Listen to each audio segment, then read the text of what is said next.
Hello and welcome to another day in the life of an EHS consultant video. Today I'm going to show you how I handle incident investigation or just incidents in general in my clients, right? With having multiple clients, it's pretty difficult sometimes to keep track of all of the paperwork.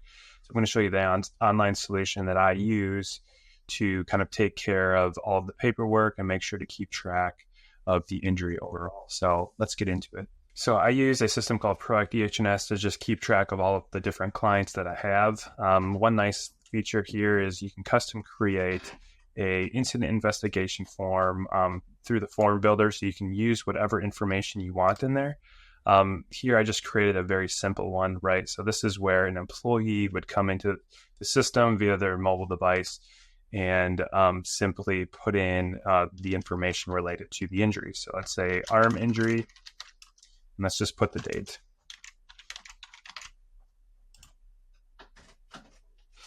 One. There you go. Put the name of the person.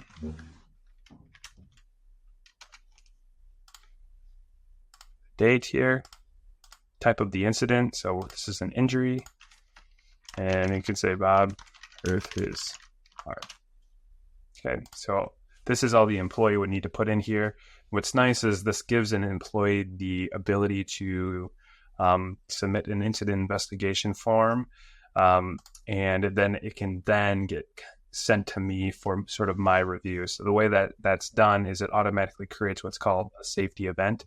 And then the safety event is where I can keep track of the specific information related to the event that's going to be important to know, right? So here it's linked to the submission, but I'm going to come in here, edit it, and I can then sort of keep track of it as the incident kind of progresses. If there's any lost time or lost injuries or lost time or restricted work, things like that. So I can say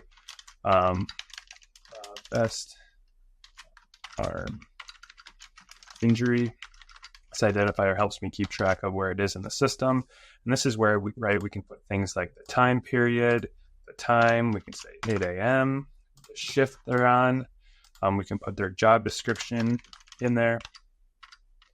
Technician. The user type, that they're an employee. The event person, I'm going to assign it to myself.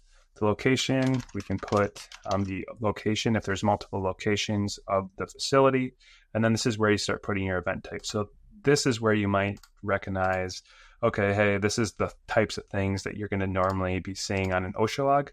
Well, this is the type of information that I'm putting in here because I can actually pull an OSHA log from this as well. So it makes it really easy for my employee or for my clients to sort of see the results of the injuries on